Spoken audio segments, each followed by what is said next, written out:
Thank you for joining us again today. We are going to be reading The Brave Little Tailor. One summer's day, a little tailor sat on his table by the window in the best of spirits, and sewed for dear life. As he was sitting thus, a peasant woman came down the street calling out, "Good jam to sell! Good jam to sell!" This sounded sweetly in the tailor's ears. He put his fine-featured little head out of the window and shouted, "Up here, my good woman, and you'll find a willing customer." The woman climbed up the 3 flights of stairs with her heavy basket to the tailor's room, and he made her spread out all the pots in a row before him. He examined them all, lifted them up, smelt them, and said at last, "This jam seems good. Weigh me 4 ounces of it, my good woman, and even if it's a quarter of a pound, I won't worry too much."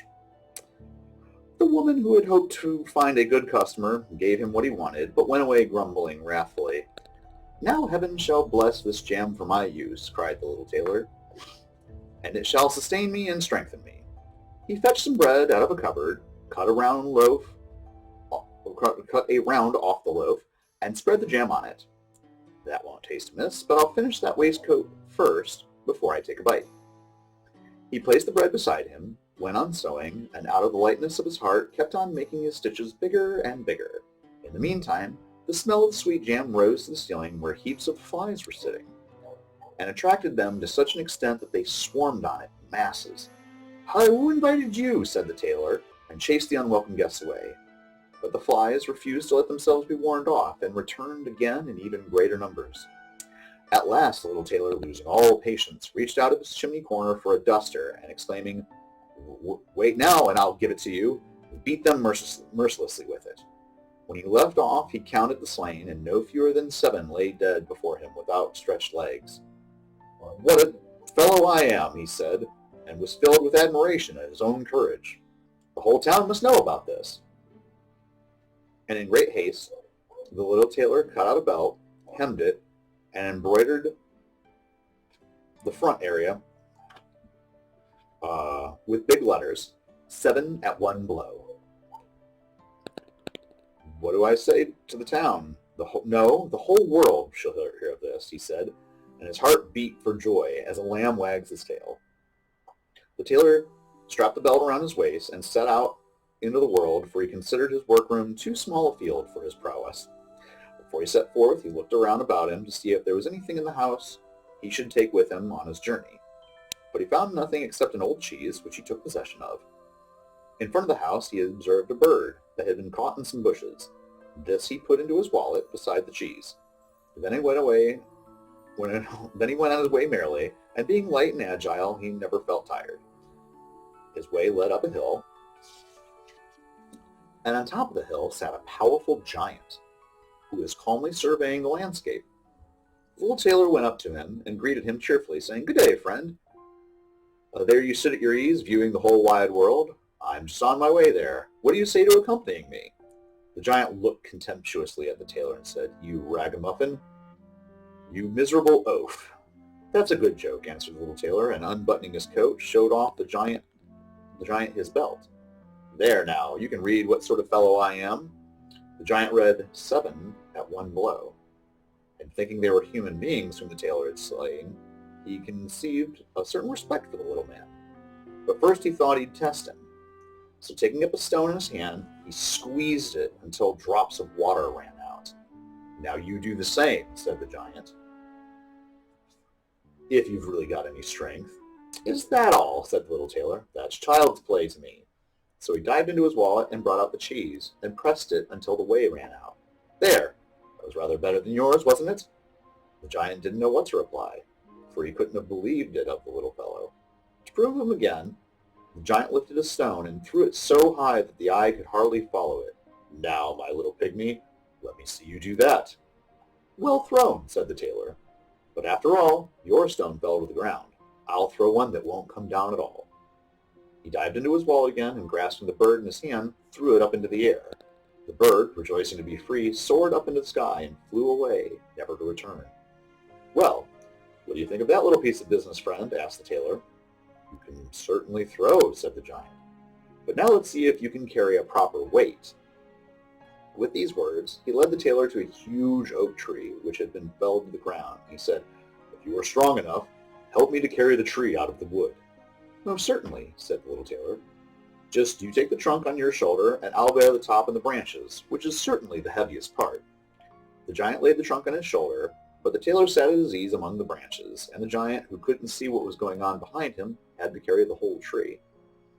And the little tailor into the bargain.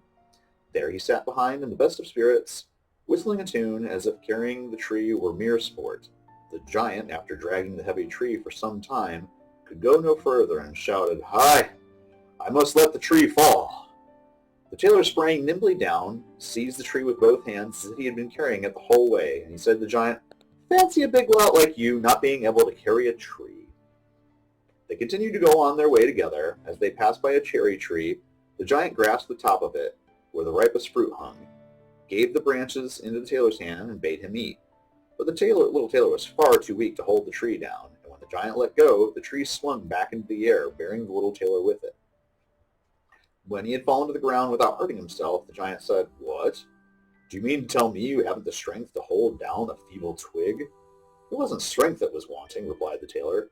"Do you think that would have been anything for a man who's killed 7 at one blow? I jumped over the tree because the huntsmen are shooting in the undergrowth down there. You can do the like if you dare." The giant made an attempt, but couldn't get over the tree, and stuck fast in the branches, so that here too the little tailor had the better of him. "Well, since you're such a brave fellow," said the giant, "come and spend the night with us in our cave." The little tailor willingly consented to do this, and following his friend, they went on till they reached a cave where several other giants were sitting around a fire, each holding in his hand a roast sheep, which he was eating. The little tailor looked about him and thought, "Yes, there's certainly more room to turn around in here than in my workshop." The giant showed him a bed, and bade him lie down and have a good sleep. But the bed was too big for the little tailor, so he didn't get into it, and crept away into the corner. At midnight, when the giant thought the tailor was fast asleep, he rose up, and taking his big iron walking stick, he broke the bed in two with one blow, and thought he had an end of the little grasshopper. At early dawn, the giants went off to the wood and quite forgot about the little tailor, till all of a sudden they met him striding along in the most cheerful manner. The giants were terrified at the apparition, and fearful lest he should slay them, they all took to their heels as fast as they could. The little tailor continued to follow his nose, and after he had wandered for a long time, he came to the courtyard of a royal palace, and feeling tired, he lay down in the grass and fell asleep.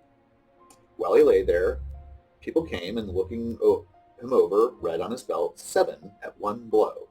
"Oh," they said, "what can this great hero of 100 fights want in our peaceful land? He must indeed be a mighty man of valor." They went and told the king about him, and said what a weighty and useful man he'd be in time of war, and that it would be well to secure him at any price. This counsel pleased the king, and he sent one of his courtiers down to the little tailor to offer him, when he awoke, a commission in their army. The messenger remained standing by the sleeper, and waited until he stretched his limbs and opened his eyes, when he tendered his proposal. "That's the very thing I came here for," he answered. "I am quite ready to enter the king's service." And so he received with all honor and given a special apartment of his own to live in. But the other officers resented the success of the little tailor, and wished him 1,000 miles away. "What's to come of it all?" they asked each other. "If we quarrel with him, he'll let out at us, and at every blow 7 will fall. There'll soon be an end of us." So they resolved to go in a body to the king, and to send in their papers. "We're not of the stuff," they said, "to hold out against a man who kills 7 at one blow." The king was grieved at the thought of losing all his faithful servants for the sake of one man, and he wished heartily that he had never set eyes on him, or that he could get rid of him. But he didn't dare send him away, for he feared he might kill him. He might kill him, the king, along with his people, and place himself on the throne. He pondered long and deeply over the matter, and finally came to a conclusion.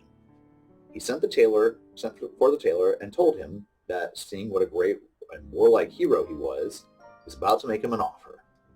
In a certain wood of the kingdom there dwelt 2 giants who did much harm, robbing, murdering, burning, and plundering everything about them, so that no one could approach them without danger of his life. But if he could overcome and kill these 2 giants, he should have the king's only daughter for a wife, and half his kingdom in the bargain. He might have 100 horsemen, too, to back him up.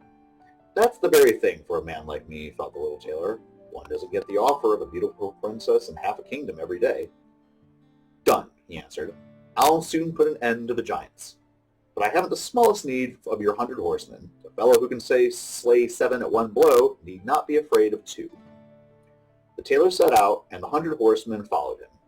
When he came to the outskirts of the wood, he said to his followers, You wait here. I'll manage the giants myself. And he went to the wood, casting his sharp little eyes left and right about him. After a while he spied the 2 giants lying asleep under a tree, and snoring till the very boughs bent with the breeze of it. The little tailor lost no time in filling his wallet with stones, and then climbed up the tree under which they lay. When he got to about the middle of it, he slipped along a branch till he sat just above the sleepers, when he threw down one stone after another onto the chest of the nearest giant. The giant felt nothing for a long time, but at last he woke up and, giving his companion a shove, said, What did you strike me for? I didn't strike you, said the other. You must be dreaming. They both lay down to sleep again, and the tailor threw down a stone on the second giant, who sprang up and cried, What's that for? Why did you throw something at me? I didn't throw anything, growled the first one. They wrangled on for a time, till, as they were both tired, they made up the matter and fell asleep again. The little tailor began his game once more, and flung the largest stone he could find in his wallet with full force, and hit the first giant in the face. This is too much, he yelled, springing up like a madman, and he banged his companion against the tree till it trembled. However, he gave as good as he got, and they fell into such a passion that they tore up trees and beat each other with them, till they both fell dead at once on the ground. Then the little tailor jumped down. It's a mercy, he said, that they didn't root up the tree which I was perched on, or I should have had to jump like a squirrel onto another, which, though nimble though I am, would have been no easy job. He drew his sword, and gave each of the giants a fine thrust or two, and then went to the horsemen and said, The deed is done. I put an end to the 2 of them, but I assure you it has been no easy matter, for they even tore up trees in their struggle to defend themselves. But all of that's of no use against one who slays 7 at one blow. Weren't you wounded? Asked the horseman. No fear, answered the tailor. They haven't touched a hair on my head. But the horsemen wouldn't believe him till they rode into the wood and found the giants weltering in their blood, and the trees lying around torn up by the roots. The little tailor now demanded the promised reward from the king, but he repented his promise, and pondered once more on how he could rid himself of this hero. Before you gain the hand of my daughter and half my kingdom, he said, you must do another deed of valor. A unicorn is running about loose in the wood and doing much mischief. You must first catch it. I'm even less afraid of 1 unicorn than of 2 giants. 7 at one blow, that's my motto. He took a piece of cord and an axe with him, and went to the wood, and again told the men who had been sent with him to remain outside. He hadn't to search for long, for the unicorn soon passed by, and seeing the tailor, dashed straight at him as though it were going to spike him on the spot. Gently, gently, he said, not so fast, my friend.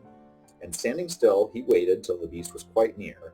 Then he sprang lightly behind a tree. The unicorn ran with all its force against the tree and rammed its horn so firmly into the trunk that it had no strength left to pull it out again, and thus was successfully captured.